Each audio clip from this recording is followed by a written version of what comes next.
né? Então, da mastaba, né, ela tinha uma câmara funerária subterrânea, né, onde ficava o sarcófago protegido, né, de ladrões, né, de assaltantes, o próprio clima, né? Então, quer dizer, o corpo ele ficava melhor protegido no subterrâneo, porque além de ser áreas secas, áridas, os egípcios davam preferência em construir as mastabas e as pirâmides no deserto, que é árido. Eles não enterravam dessa forma no Nilo, né, porque o Nilo alaga. Ali é uma área de cultivo, de terra, uma área úmida. Então o egípcio ele entrava um pouco mais para o interior, e onde já tem um deserto propriamente, e ali sim fazia os seus principais enterros, né, e criar essas grandes estruturas. Tá? Essa fotografia já mostra um conjunto de mastabas. Então, olha que interessante. Isso é uma necrópole, né? Isso está ao lado, tá vendo a sombra da pirâmide ali? Né? Está ali nas mastabas de Gizé, ali ao lado ali de Kelps, né? De Kefren, de Miquerino. A cidade do Cairo ali logo ao lado, né? Já no fim do deserto, encontrando com o Nilo. E aqui nós temos uma ideia de uma necrópole propriamente. Então, esse complexo que tem pequenas pirâmides, as grandes pirâmides, as mastabas em volta, capelas, templos, é um centro religioso. Né?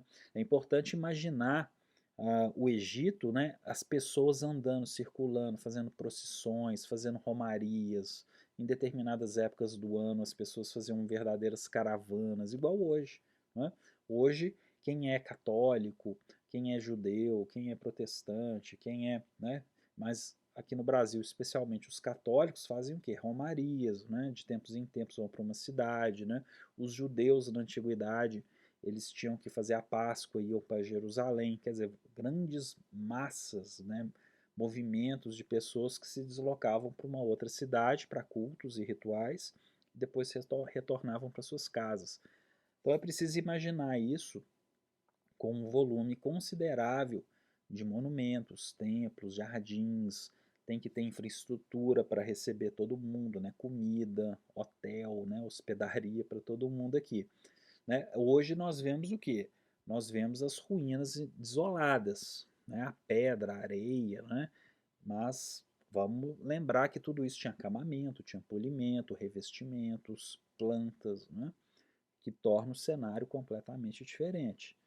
Né? Então, é por isso que é importante ver as reconstituições de computação gráfica, que hoje nós temos esses recursos. Né? Olha aqui, por exemplo, nós temos essa mastaba de Sechemnefer, né? São nomes aí difíceis, né, de falar, quarto, né? Da necrópole de Gizé. Aqui já é de 2340 aproximadamente, né? A pirâmide é mais antiga. Mas aqui são aspectos, né? Claro, existem reconstruções aqui, né? Arqueológicas e tal. Mas são grandes complexos, né? As pessoas vão circulando, existe todo um sentido para isso. Né? Nós vemos a pedra e muitas vezes não imaginamos o nível de sofisticação dos revestimentos, dos polimentos, das esculturas que ali estavam, né?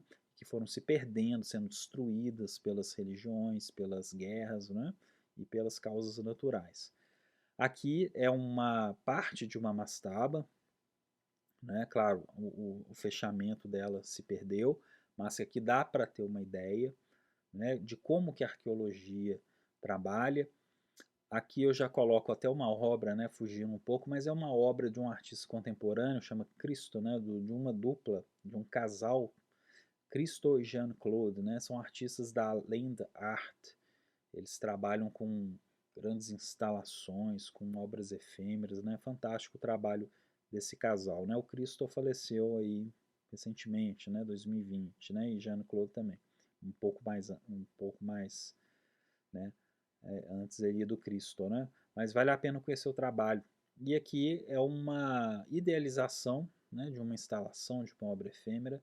Bom, e Abidos é local das sepulturas da primeira dinastia.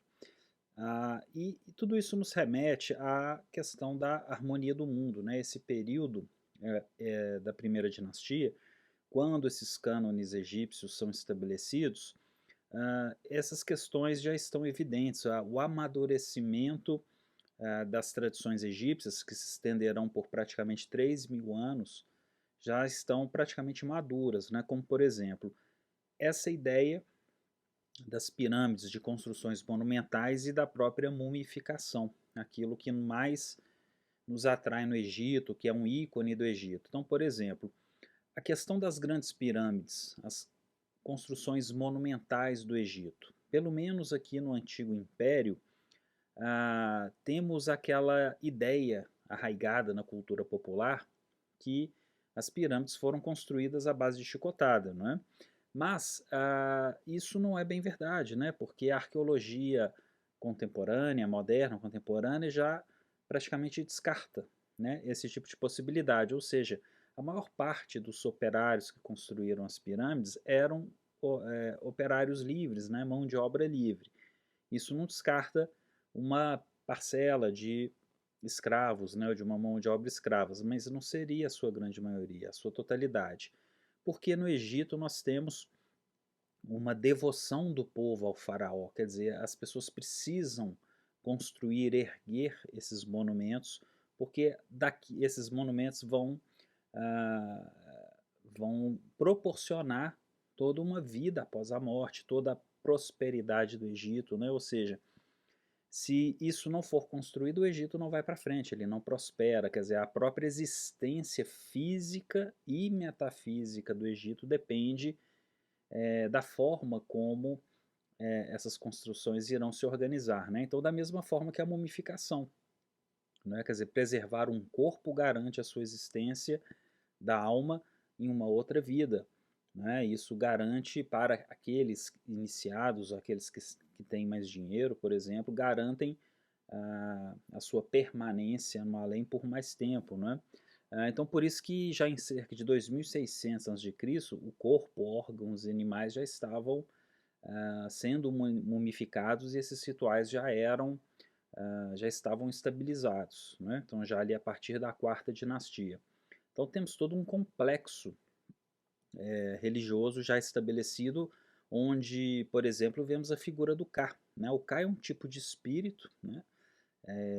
Nessa aula essa explicação também está presente, né? Quer dizer, então o Ka é um tipo de espírito, mas não um espírito, né, como os gregos entendiam, ou até mesmo como os cristãos entendem, né, o espírito, né, temos a alma, temos o corpo, né, mas é um tipo de espírito que se liga à matéria e que vagueia, né, pelo planeta, né, pelas regiões, aí, pela Terra, né, como veremos a seguir com as portas de Ka, né. Ou seja, então esse Ka precisa de um objeto físico, que seria a múmia, por exemplo, ou seria uma escultura, não só, né, do próprio faraó com as suas esculturas, mas também de outros personagens, né, poderiam então habitar esses receptáculos para o Ka. Vamos ver daqui a pouco com as portas de Ka um pouco melhor isso. E segundo Gina Pichel, na sua bela obra, né, da História da Arte, do ponto de vista estrutural, os monumentos fúnebres da primeira dinastia são compostos de câmaras sepulcrais com paredes de tijolos revestidas de madeira e cobertura em traves, sobre a qual se ergue o túmulo, né? Então, quer dizer, já a própria primeira dinastia define os cânons que se seguirão para frente. Aqui, por exemplo, é uma porta falsa, para que o Ka pudesse transitar livremente. Olha que interessante, aqui é uma pedra esculpida com uma porta. Essas pedras ficavam nos túmulos, né, selando, por exemplo, a entrada de um túmulo. Claro, uma pessoa não vai conseguir passar pela, né, ela não passa pela pedra, a pessoa não passa pela parede, mas o espírito pode, né, o espírito ele atravessa as paredes, né. Então, quer dizer, isso aqui é uma porta simbólica, né, chamadas portas de Ka, em que o espírito podia entrar e sair, né? Então o espírito andava pelo mundo, né? Passeava e depois ele voltava para casa, né? Passava pela porta e habitava novamente a sua múmia, né? Então olha que interessante. Então essas portas falsas, né? As portas de cá são encontradas, né? É muito comum ver isso nos museus. porta de granito vermelho procedente da tumba de um poderoso conselheiro faraônico que data de 3.500 anos, descoberta em Luxor, no Egito. Então já temos, até no período pré-dinástico, as evidências dessas crenças, né, do espírito. A entrada falsa, considerada pelos antigos egípcios como ponto de passagem ao além, também, né, foi desenterrada perto do templo de Karnak. Né? Então, essa estela que nós estamos vendo aqui, né, que é a falsa porta de Ka de Saqqara. Saqqara é o local da primeira pirâmide escalonada, que é certamente um dos locais mais antigos durante muitos milênios, né, muitos séculos, que se manteve várias tradições. Ela não foi desocupada. Saqqara, vamos conhecer mais adiante. Aqui ela fica nos museus vaticanos. É uma foto de 2015. É uma estela de falsa porta de Ka de Tutmoses I. O Moisés, acredita-se que o Moisés possa ter nascido nessa época, tá? De Tutmoses, ali depois de Tutmoses, Tutmoses III, né? Reinado de Hatshepsut, né? Aqui é uma porta, tá vendo? Nós conseguimos perceber muito melhor aqui o polimento, né? Os hieroglifos ali em volta, né? Então o espírito entrando e saindo. Então é possível compreendermos que essa porta falsa, né, de Ka, né, a falsa porta de Ka, ela também é uma porta que idealiza uma grande porta de templo que é uma espécie de réplica idealizada, arquetípica da arquitetura como um todo. Né? Isso era colocado nos templos, nas tumbas, nos sarcófagos, e o morto então atravessava ela livremente. Né? Enfim. O Imhotep, como arquiteto, que também era, né, ele fica conhecido, né, além de sacerdote, de médico, mas como grande arquiteto real, ele cria uma solução, né, atribuída a Imhotep, um tipo de empilhamento de mastabas. Então, esse empilhamento dá origem a essa forma piramidal, só que é uma pirâmide escalonada, como vemos aqui na ilustração, né, na segunda imagem. Né?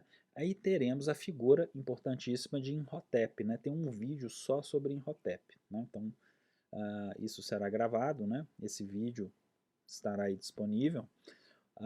O Imhotep é o grande arquiteto, o primeiro grande arquiteto da história, reconhecido como tal, né, como arquiteto.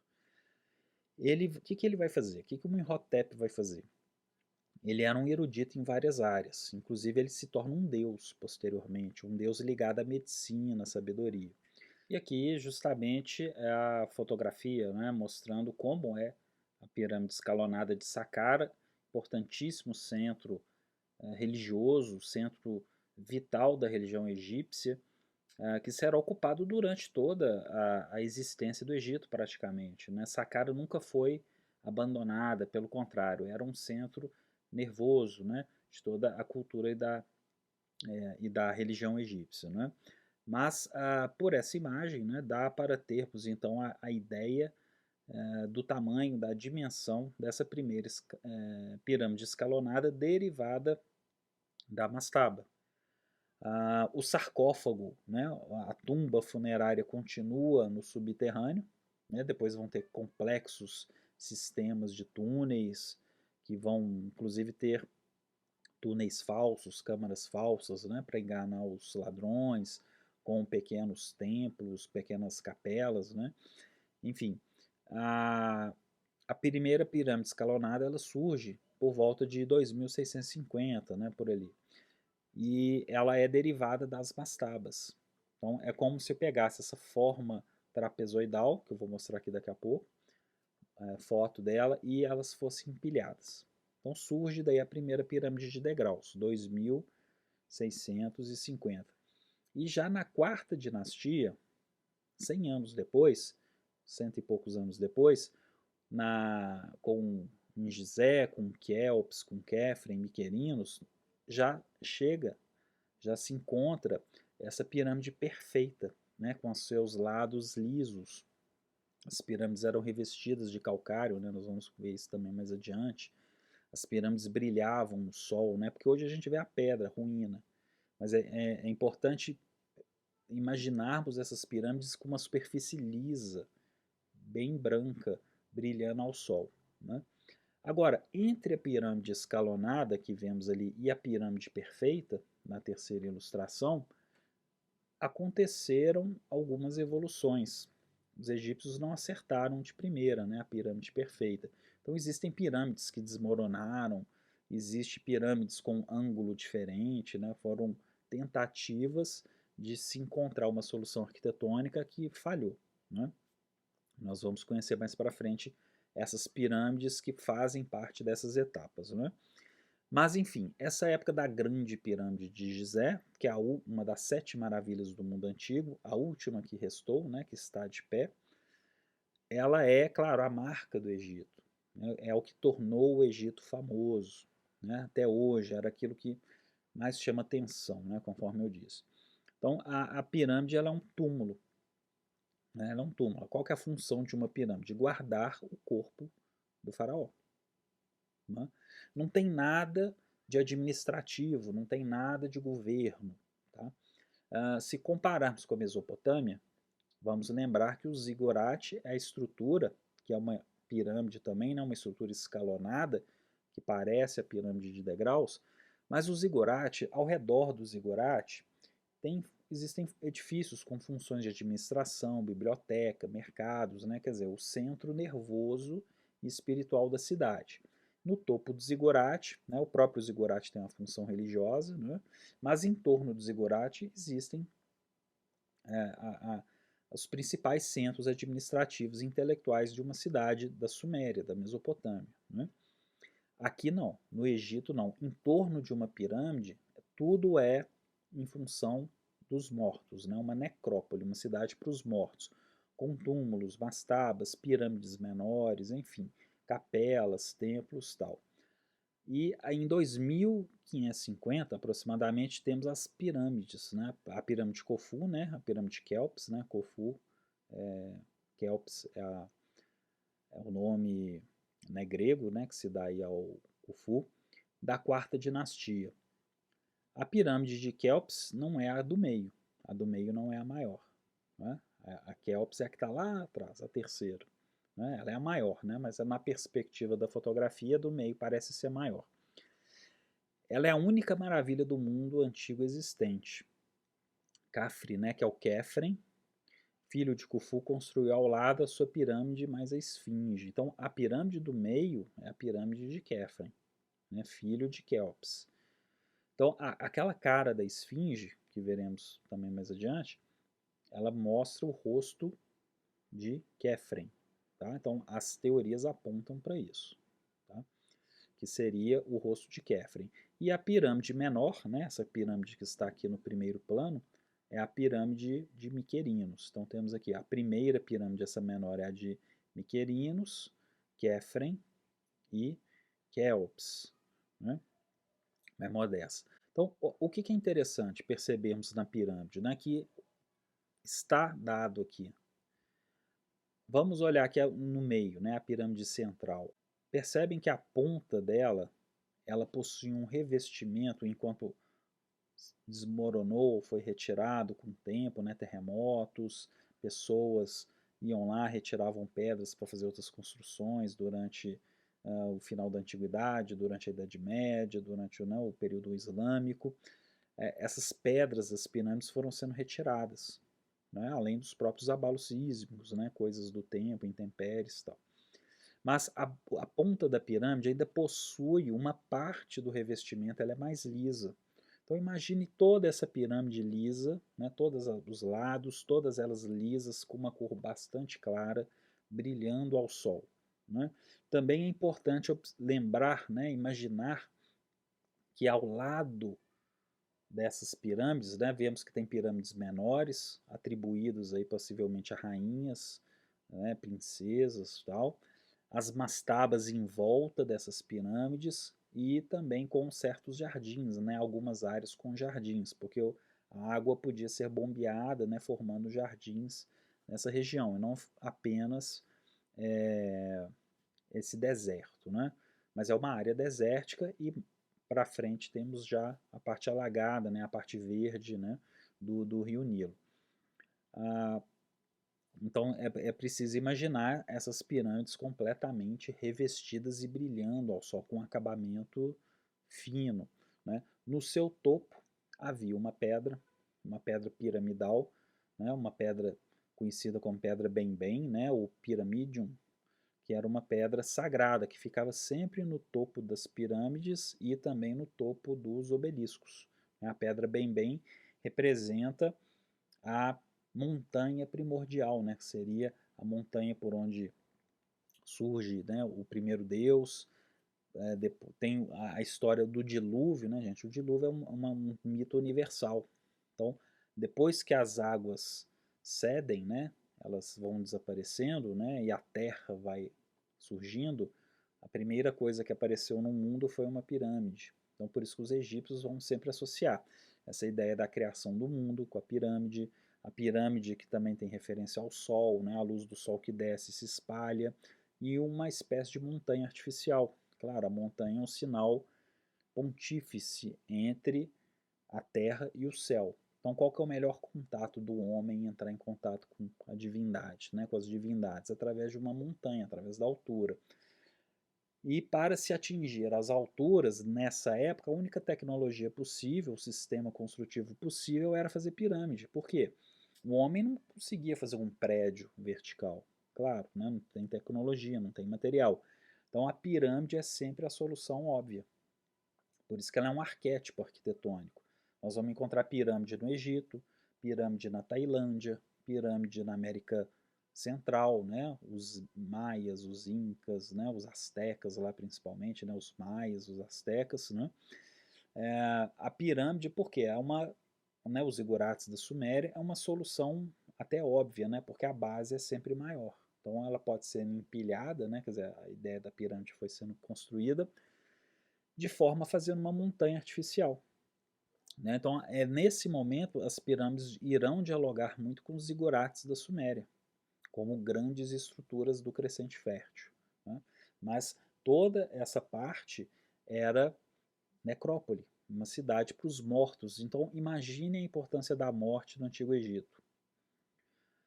Os recursos, a riqueza ia para os mortos, para os funerais, porque a vida do Egito depende disso. Né? O egípcio ele teria orgulho de participar disso. Né? Imaginemos isso na época.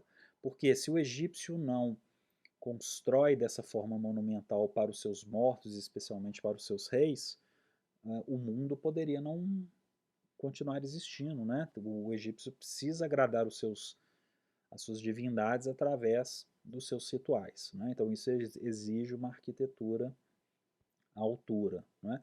Para nós hoje seria um completo absurdo, talvez, né? Mas nos dias de hoje também os grandes templos também recebem, né, altos investimentos, mas nada comparável a pirâmides, né, nessa monumentalidade. Para construir isso, né, a pirâmide, existem teorias, né, mas claro, as ideias vão em torno aí de grandes rampas que faziam as pirâmides crescendo, né, gradualmente. A areia à frente era molhada para que as pedras corressem entre nós. Né? Então imagina a pedra entre nós, mais para frente eu vou mostrar essas imagens. Então grandes blocos, toneladas de pedras eram transportadas em trenós e na frente do trenó a areia era molhada, né, para o trenó não agarrar, né, para o trenó não emperrar, né, empacar ali na areia. Né? Tem pinturas que mostram isso, que comprovam como que os egípcios construíam, né? Então, nada aí de teorias muito malucas, né, a respeito de alienígenas, né? E aqui, só para ilustrar, temos a esfinge, que remete, né, segundo aí as teorias, né, ao rosto de Khafre, né? A própria esfinge seria uma dessas representações de Khafre, né? E ela é também, né, guardiã dos sítios funerários, tem um sentido de proteção, força e sabedoria. Ela possui um templo no interior. E, claro, né, a esfinge, como veremos adiante, a esfinge também tem outras representações na cultura grega, por exemplo. Né? Então, quer dizer, e a última imagem aqui que nós estamos vendo é o hipogeu. O que é o hipogeu? Os egípcios param de construir pirâmides. Né? O que vai acontecer no final do Antigo Império, que vai até ali 2000, 2100, 2000? Os egípcios começam a entrar em decadência, são invadidos, vão ter ondas de invasões sucessivas, entra o Império Médio, esse Império Médio vai ser invadido de novo, o Egito está em crise, né? E quando chega ali por volta de 1500 a.C., o Egito renasce, né? Ele renasce. Então, esse renascimento egípcio é chamado de Novo Império. No Novo Império já não se faz mais pirâmide, se enterra nos hipogeus, ou seja, os egípcios começam a escavar as montanhas. Então nós vamos conhecer o Vale dos Reis, o Vale das Rainhas. Os egípcios escavam a pedra e vão abrindo galerias, viram um verdadeiro formigueiro, né? O Vale dos Reis. Câmaras que se espalham por quilômetros de túneis sob a pedra, né? Sobre a terra ali. E tudo vai ser ricamente ornamentado, pintado com o melhor e a mais fina arte egípcia, de forma também a manter essa tradição de sepultamento escondido, subterrâneo, com câmaras, capelas, tesouros, né? Tudo isso comportando dentro desses complexos funerários. Né? Então, vale lembrar que é preciso dividir o Egito sim. Né? Por exemplo, na época de Moisés, ele fica provavelmente na época de Hatshepsut, que nós vamos conhecer, uma faraó mulher do Egito, até a época de Ramsés. Né? Na tradição, o Moisés é colocado junto com Ramsés II, né, como o irmão do Ramsés II. Mas as evidências atuais já colocam o Moisés um pouco mais antigo. Né? O Ramsés II seria muito novo, cronologicamente. Então acredita-se que ele está ali um pouco mais ali perto da rainha Hatshepsut, né, que veremos mais adiante. Mas é um assunto para depois. Então, na época de Moisés, do Êxodo da Bíblia, né, que todos conhecem, já não se faziam mais pirâmides. Então, às vezes nós vemos no cinema, no filme, né, nos filmes, na televisão, os egípcios escravizando os judeus, os hebreus, né, e eles construindo pirâmides, construindo outras coisas, quer dizer, não procede, né, quer dizer, a pirâmide é algo muito mais antigo. E aqui, para ilustrar o que seria um hipogeu, né, o que é um hipogeu, temos aqui o Vale dos Reis, né, que iniciou a sua tradição com o Tutmés I, tem cerca de 60 tumbas, e são, né, como podemos observar, túmulos secretos para evitar saqueadores de tesouros. Né? Temos a famosa descoberta do túmulo de Tutankhamon por Howard Carter, né, em 1922. Veremos mais adiante uma aula especial sobre Akhenaton, Tutankhamon.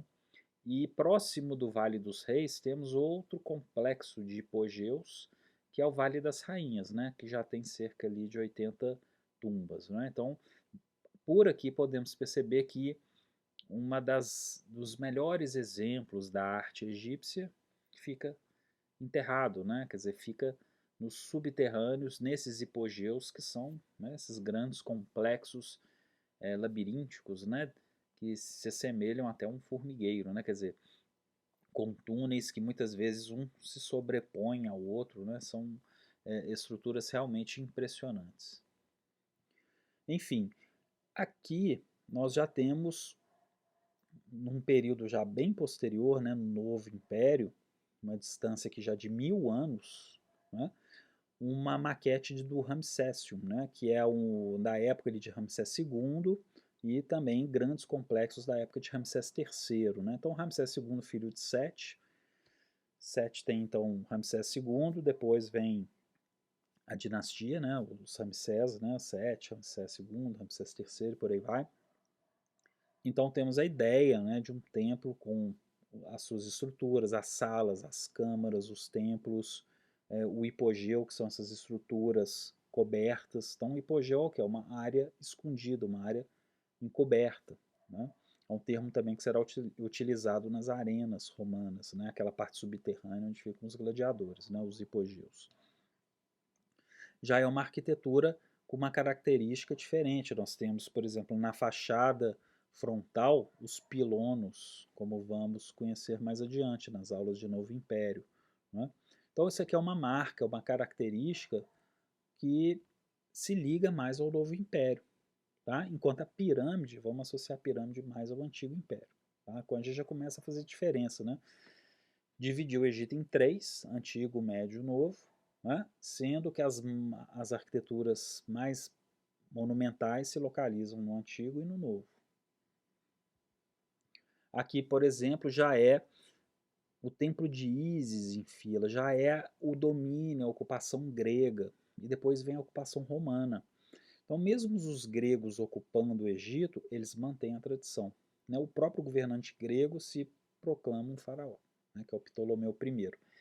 E essas estruturas templares, né, os egípcios irão desenvolver, nós veremos os tipos de colunas, né, papiriforme, lotiforme, com seu capitel, esses pilonos, veremos o significado desses pilonos, né, como também montanhas sagradas, mas que vão formando estágios, né, são hierarquias dentro do templo. Né? Então, o faraó podia expandir um complexo templário e quer dizer, quanto mais para dentro, mais sagrado ficava. Então, tinha áreas dos templos que o povo não entrava.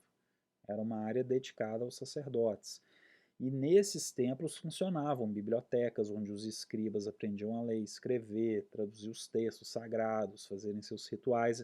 Eram os grandes centros de ensino, como veremos em Luxor e Karnak. Né? E olha que interessante. Aqui eu já mostro para vocês uma fotografia, né? Depois eu tenho uma aula só sobre essas múmias, que são os famosos as mumas de Fayum, né? Fayum é uma região do Egito, é um tipo um oásis, né?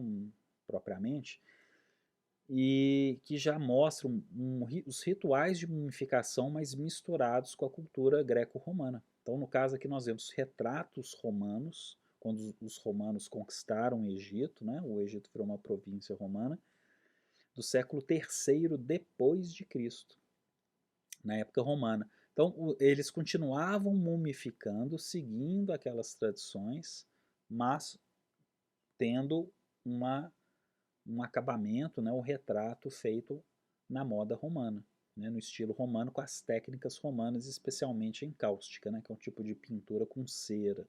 Né? E com o advento do cristianismo, claro, os egípcios vão ser cristianizados, aquele egípcio romanizado vai ser cristianizado, eles vão abandonando a mumificação, né? Claro, o cristão não acredita nisso, né? Então vamos ter uma aula só sobre Egito romano, com mais fotos das múmias romanas, né? Então é bem interessante. As múmias também têm uma história de mudanças, né? Outra coisa que fica famoso no Egito, hieróglifos ou hieroglifos, né? Que são a forma de escrita litúrgica, a forma de escrita oficial que ficava na arquitetura, nos edifícios. Então era tudo misturado, a arte e a arquitetura faz parte de um único sistema. Né? Por isso que a arquitetura, interiores, precisa estudar a arte. A arte está sempre junto, né? Não tem como desassociar. Né? Então aqui no caso nós vemos a estela de Pitames, né? E de sua mãe Rui, de Mênfis, né? Da 18ª dinastia, perdão. Cerca de 1550 a 1307 a.C., ou seja, no início do Novo Império, aproximadamente.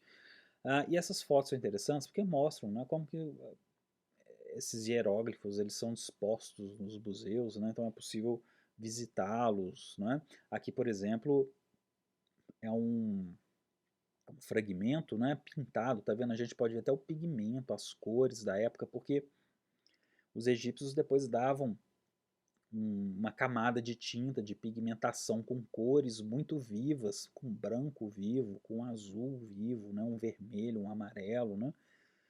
E por vermos as ruínas, muitas vezes a gente esquece que era um mundo repleto de cor, né? Então é importante, né, não desassociarmos. Arqueologia é sempre algo ruinoso, terroso, né? Mas é importante lembrar que esses homens viviam cercados de cores, né? Eles gostavam como nós gostamos, né? Então aqui no caso são fragmentos do templo da deusa Satet, né, a deusa das plantações, na ilha Elefantina, tá? Também ali do Novo Império e do reinado de Hatshepsut, né? Então vamos conhecer essa região e também essa faraó muito especial. Vai ter uma aula só sobre ela posteriormente. Aqui, olha, é uma foto do Museu Vaticano, né? É uma menininha, né? Uma turista que que mostra, né, inclusive a escala, né, o tamanho dessas peças, mas que é engraçado, né, porque a curiosidade, né, crianças ficam muito encantadas com o Egito, né, a gente mesmo, né, se não formos lembrarmos de nós mesmos no colégio, né, o Egito é uma coisa que sempre atrai, né, a múmia, né, filmes de terror da múmia, tal, tal, tal, né, só não pode fazer isso aqui, né, passar pôr a mão, né, nos objetos, né, então quando formos aos museus, né, lembrar de não tocar, né, mas uma criança está ali na sua curiosidade, né, então passou batido, né.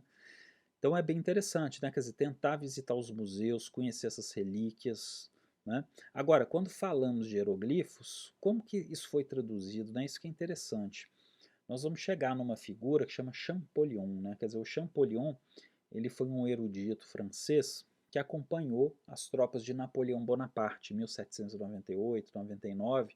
O Napoleão perde as batalhas ali no Egito, né? Ele fica um certo tempo naquela região, mas perde, né, vai ter que sair do Egito, mas o Napoleão ele leva uns 200, sei lá, profissionais da arte, da arqueologia, da história, da arquitetura para estudar o Antigo Egito. E, claro, levar peças para os museus da França, né? E um deles, muito importante, foi esse egiptólogo, né, o Champollion, também um erudito em outras culturas ali da antiguidade, mas quando os egípcios estavam saindo quando, perdão, os franceses estavam saindo do Egito, eles encontram esse fragmento, essa estela, né, que é a pedra de Roseta, né? Ele estava nessa região, né, Roseta ali, e essa pedra vai ser então decifrada pelo Champollion. Né? O que o Champollion ele encontra nessa pedra? Ele encontra o mesmo texto em 3 línguas. Percebam que acima temos aqui os hieróglifos egípcios, marcados na primeira fileira. Na fileira do meio é uma língua que também já morreu, né, o demótico. E abaixo, na última fileira, tem o grego antigo. Ou seja, o, o mesmo texto é uma estela trilingüe, em 3 línguas. Igual hoje, né? Nós vamos num aeroporto, né, num ponto turístico, nós vemos placas em inglês, português e espanhol, por exemplo. Né? Então aqui é o mesmo texto em 3 línguas. O Champollion, claro, os eruditos da época conheciam o grego antigo, né, o demótico também, né, até certo ponto. E os hieróglifos não, ninguém sabia, ninguém conseguia traduzir aquilo.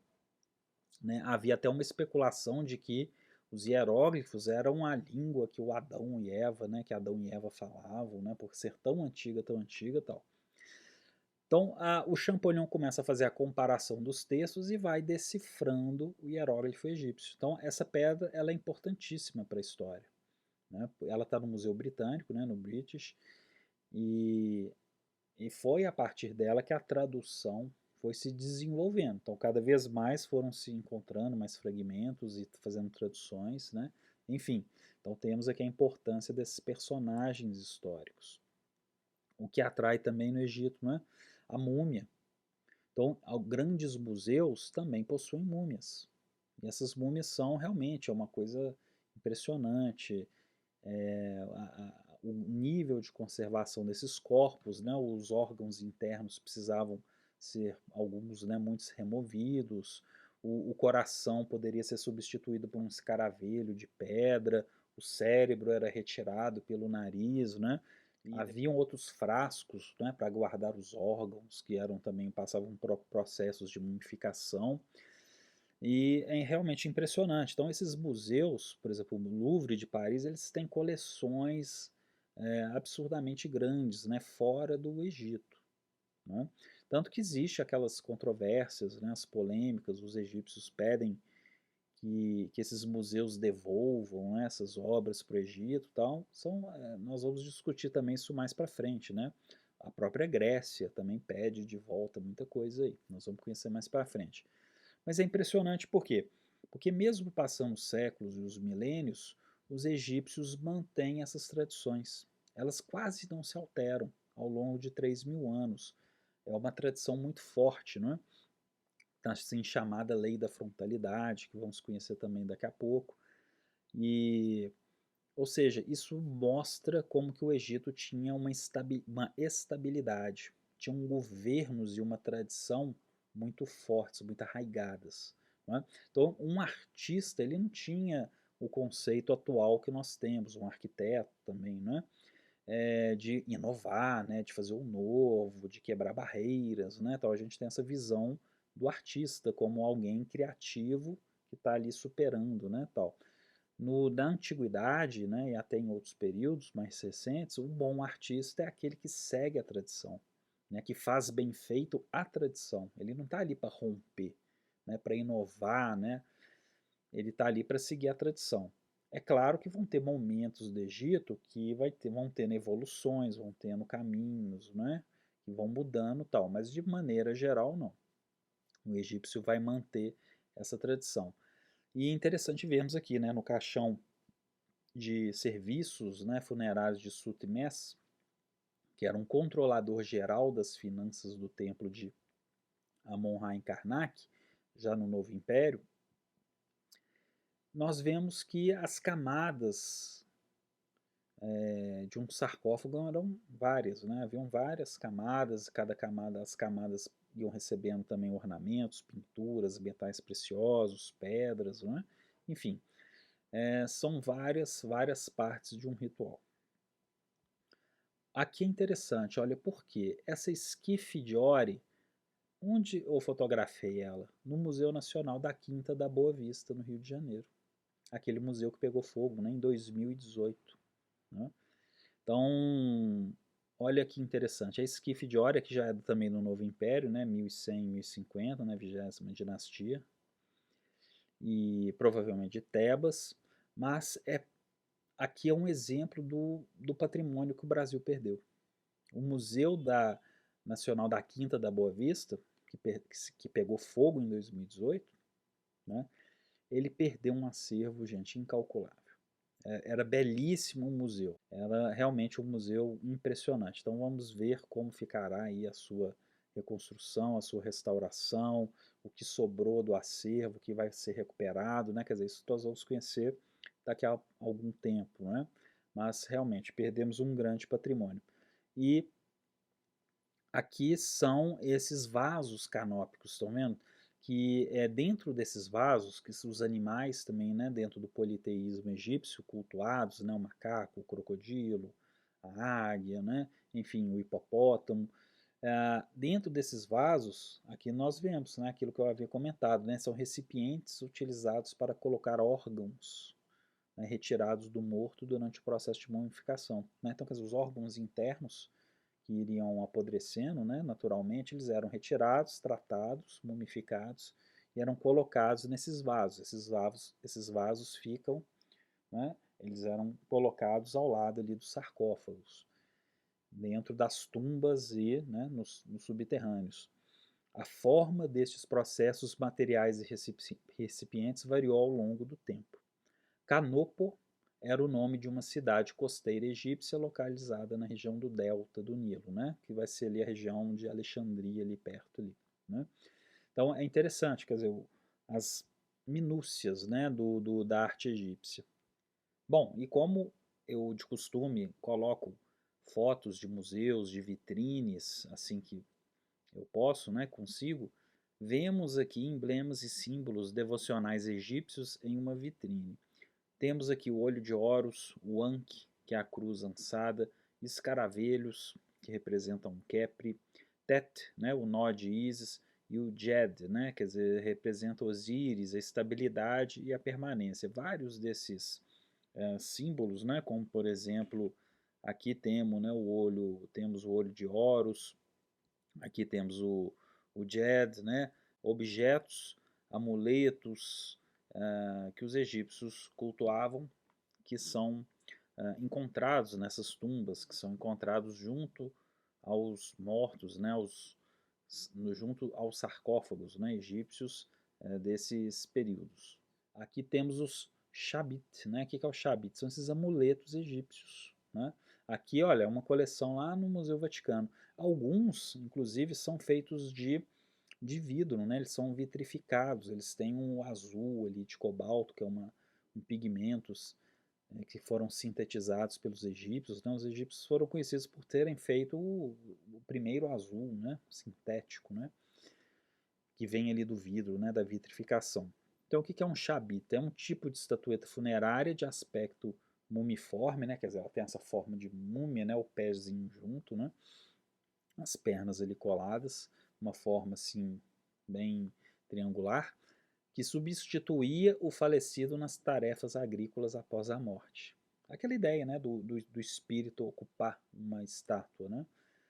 E no novo império passam a representar o defunto e também seus servidores, né? Então imagina, você é uma pessoa que tem posses no Antigo Egito e você tem seus servidores, né?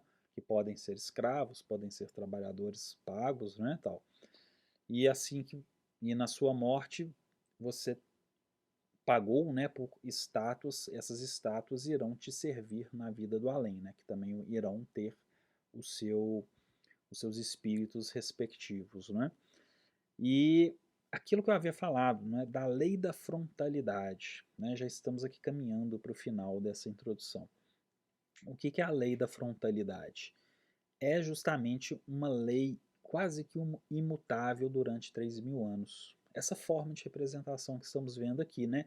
Esse corpo rígido de frente, né? Ou a representação da pintura na lateral, né? Os corpos na lateral, né? Vamos entender isso com mais calma em outros momentos, né? Então, o que é a lei da frontalidade? Isso é até para anotar, né? Para guardar. Se caracteriza justamente por isso, né? Arte anônima. Você tem um artista que assina a obra de arte. Né? Nós não conhecemos, são artesãos que não existe essa necessidade de assinar a obra, né? Não há isso, não há esse registro, né? Não há essa cultura.